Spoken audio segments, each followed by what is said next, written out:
Hi, this is my 5th video blog, and I am here to talk about Elizabeth. Honestly, Elizabeth was one of my favorite guest speakers so far, and she had so much to say and so much to teach us. So far, my favorite quotes from her are "Go learn something new," "God laughs when you plan because he has other plans for you," and "Listen to those to more than those who come to you. Seek other people out."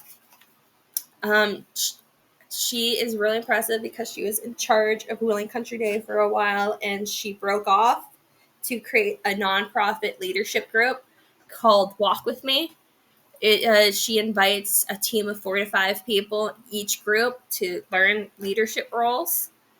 And she said she wanted to do this because she wanted to see people to see the whole person she is and wants to use all her talents, which I'm thinking this is definitely helps her do that.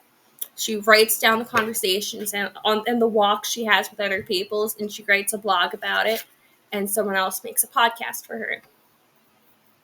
Some of the things that I've learned during this meeting are good leadership requires learning real learn sorry good leadership requires listening, real listening, not just wanting to add to the conversation.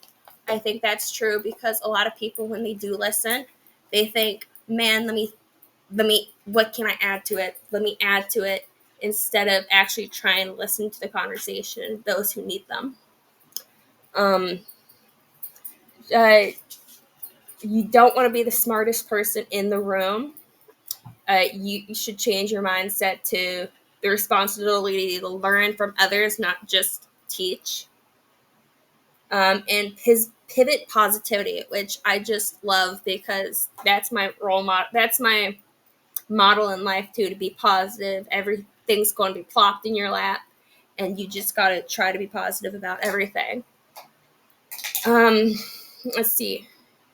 She also talked about hitting the pause button in a moment of failure, and even though it make you hurt and remember all the things that you failed to do, it makes you pause and look at yourself and look at, wow, what can I learn from it. She also talked about there are a lot of kids that would rather get in trouble than look like a fool in front of others. I think I definitely was one of those students.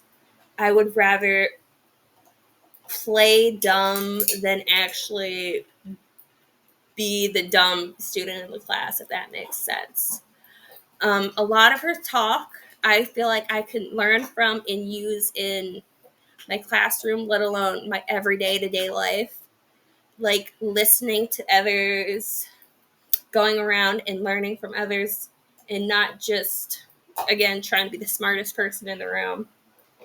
Um, I really enjoyed listening to this guest speaker, and I'd love to get more advice from her if possible. She is one of those good leaders.